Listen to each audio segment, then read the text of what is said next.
પાટડી તાલુકાના ઝીંઝુવાડા ગામ નજીક આવેલા વચરાજ દાદાના દર્શન ગયેલા 70 લોકો કમોસમી વરસાદ પડતા રણમાં ફસાયા હતા।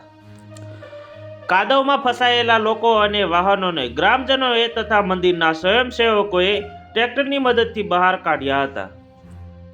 ચાલુ વર્ષ દિવાળી બાદ તરત જ કમોસમી વરસાદ પડતા પાટી તાલુકાના ઝીંઝુવાડા રણમાં આવેલા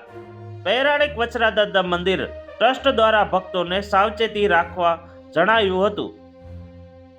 જોકે અમુક દર્શનાર્થીઓ મંદિર દર્શન કરી પરત ફરી રહ્યા હતા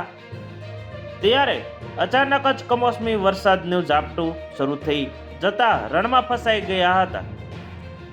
જેમાં એક ખાનગી લક્ઝરી બસ અને 5 થી 6 કાર સવાર અંદાજે 70 થી વધુ દર્શનાર્થીઓ ફસાઈ ગયા હોવાની જાણ વચરાજ દાદાના મંદિર વર્ષોથી સેવા પૂજા કરતા શખ્સને થતા તાત્કાલિક મંદિરના સ્વયંસેવકોની ટીમ તેમજ ઝીંઝુવાડા સરપંચ અને ગામના યુવાનો સહિતના સ્થળ પર આવી પહોંચ્યા હતા અને ભારે જહેમત બાદ રણમાં કમોસમી વરસાદના કારણે થયેલ કાદવ અને કીચડ લીધે ફસાયેલા વાહનોને ટ્રેક્ટરની મદદથી બહાર કાઢ્યા હતા અને રહેવા તેમજ જમવાની વ્યવસ્થા પણ પૂરી પાડી હતી। જ્યારે રણમાં ફસાઈ ગયેલા દર્શનાર્થીઓ સલામત રીતે બહાર આવતા રહ્યાનો શ્વાસ લીધો હતો અને માનવ સંભાળ કામગીરીને બિરદાવી હતી।